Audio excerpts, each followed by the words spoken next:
Hey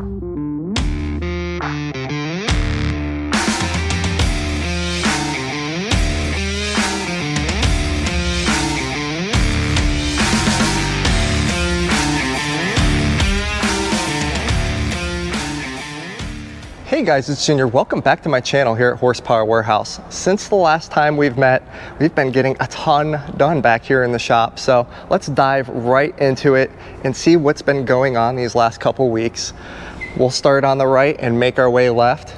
You can see that we are assembling some shelving units here so we can go along the back wall. Idea being I want a dedicated shelf for each lift, just trying to improve organization.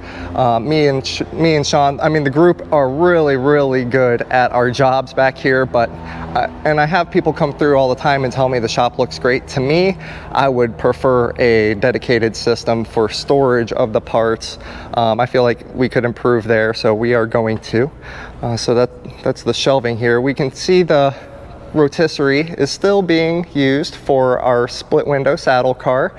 I am gonna go ahead and completely strip the bottom just while I have it here available. I don't necessarily need the rotisserie right now for the next car yet, but we're getting there. So I'm working on this one, getting it completely stripped and all the wheel wells done before I go ahead and put it that way and then put it on our 2-post rotary here.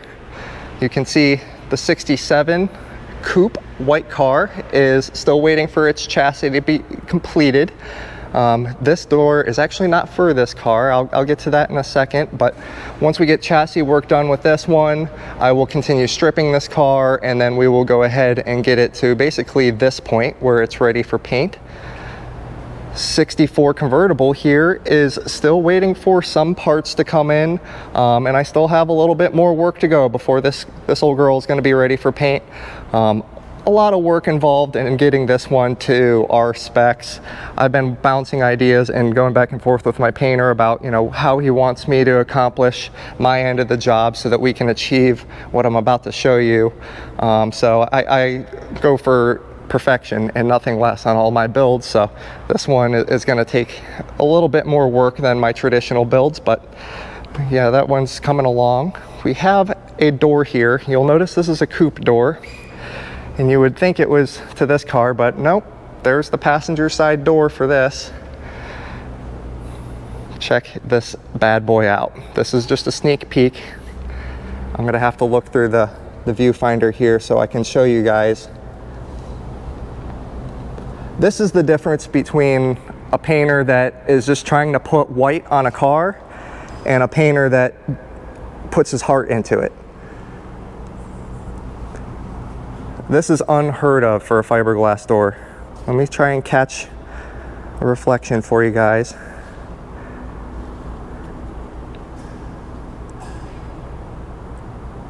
Why do my paint jobs take into the hundreds of hours? Hundreds of hours. This is why. And it's not just the final surface here, which I feel like is the best in the country. It's the coverage. Check it out. I mean, he even went on the parts that are going to be painted red. We're talking about all the jams. I don't even know how he got paint into some of the spots that, I mean, just absolutely full, complete coverage all the way on the inside. Never mind the outside edge. I mean, just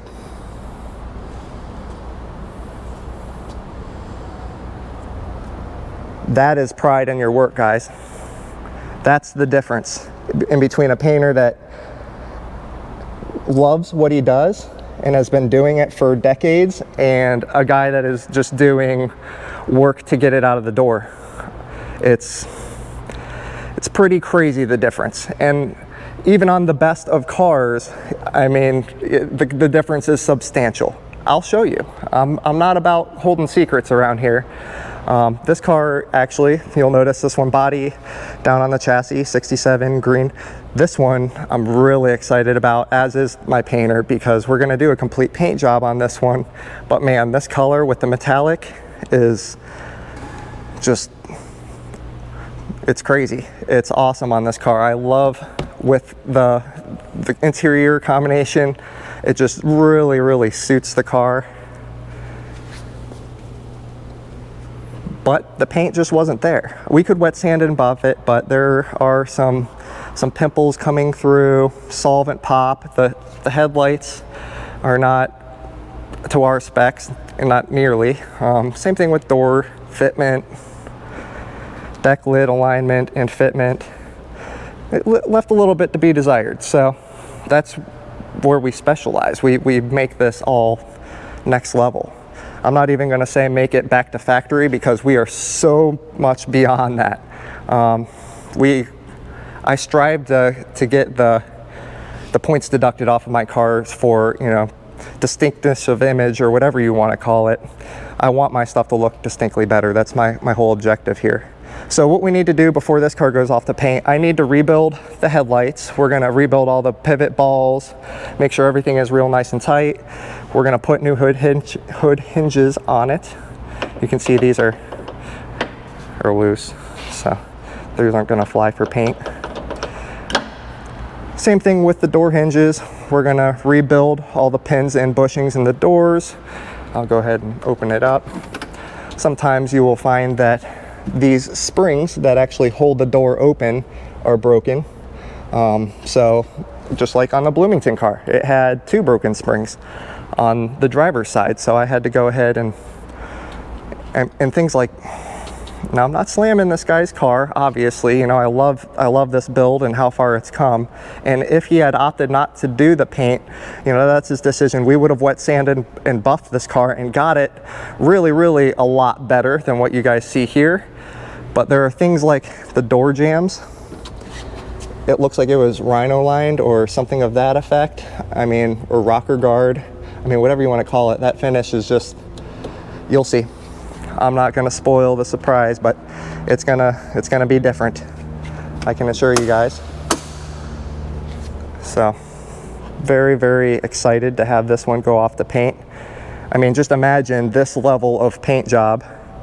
And by the way, this is for a white split window for some people. I don't want to spoil the surprise until it comes back from paint, but they probably know whose car I'm referring to. Moving on to our 63 convertible. This one right now is in the transformative phase, getting it to where the blue 66 is. So that means restoration of all the little pieces that are necessary to be assembled and get it to the next phase. You see the chassis here for our saddle 63 coupe. It is pretty much there. We're still tinkering at it. It's not ready, but you know, as you can see, it's on wheels. This is the carpet out of our Bloomington car, and you guys know this was a black interior car, standard on the trim tag. This is the carpet that was taken out. This is a brand new piece of Daytona blue. This is the brand new piece of black, and here are the pieces that we took out and the whole carpet kit that we took out. You guys decide for me. That is, to me, 100% Daytona blue. If you look at where the J was covering, I have no idea why they put Daytona blue carpet in an otherwise black interior Bloomington car. I mean, you can see the black seats here. I, of course, completely gutted the interior, took the dash out, did full thermal and sound insulation, and all new carpet in this car. So it looks great now, but that's a mystery that we may never know the answer to. Why exactly did they put Daytona blue carpet in I don't know if maybe they didn't have black in stock and someone thought they would be cheeky, because, you know, Daytona blue is dark, dark, dark blue. Let me show you the paint difference between my guys and what, you know, is next level to everyone else's. So this is a great paint job, but you can see things like it was dry, not full coverage of the clear coat, it wasn't fully worked. Now, I don't know how far we're going to go with the paint job on this car. The gentleman's going to take it for a few months, enjoy it with the fresh frame off restoration, bring it back once we have a slot for him with the painter, and then we'll go from there. But actually, let me show you the rear as well. This is kind of what I'm talking about. It's not not to my specs. I had my painter come over and look at this car, and he had some unkind words to say about it, but he didn't say it was a bad paint job. He just said, you know, to him, he strives for so much better. So he doesn't like to see anyone cut corners, I guess is the best way to say that. But again, you know, it was a fantastic paint job.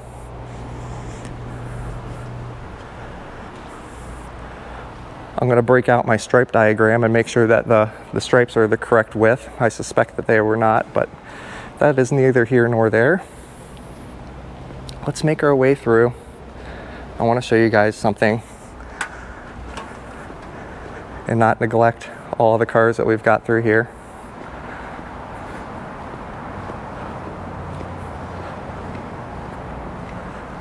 As you can see, the C2 lineup is looking pretty good. Sprinkled with a little bit of a 427 C3. This is probably my favorite color on the C8s. This is called Silver Flare? Yes, Silver Flare.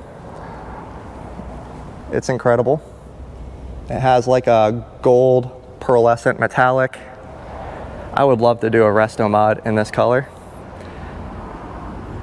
The way the light catches it, it changes colors significantly. Goes from dark to light to gold. Pretty dang cool. You guys know I'm a Ford fan, so the Boss 302 definitely caught my attention here. This one does have the Recaro seats, so I like it. I like it a lot. I would love to modify this car for someone. I would understand why they would not, because they're becoming collectible. Speaking of collectibles, my car. I'm going to make a whole nother video on this because Car and Driver actually released what the 2026 Camaro is going to become. And I'm not going to spoil that video, but I'm going to try to pace myself and take a chill pill before I light the camera up on that one, because as a Copo owner, and I own this 2016 427 Copo. This is number 44 of 69, Burger built. This is my dream car. This is peak Camaro to me, and after seeing what they're making a Camaro become, I feel like this is gonna always be peak Camaro. And I have a lot of respect for the heritage of what this car was. I work on the first generations all the time, so I know what a Camaro should be, or I feel like I know. That's of course just my opinion. We're not gonna talk about this one yet either. I'm not gonna say a whole lot about future content, but interesting. Anyhow, thank you guys so much for joining me. I'm gonna make some content very soon here about my car. I wanna make sure I have all my ducks in a line and all my information is solidified about exactly what Chevrolet is being forced to do here by the environmentalists and things of that nature. We're being pushed to EV, so it seems like Chevrolet has decided to soil the name of Camaro, just the same as Mustang Mach-E has done. But we'll get there in the next video. Thank you guys so much for joining me. Until next time, take care.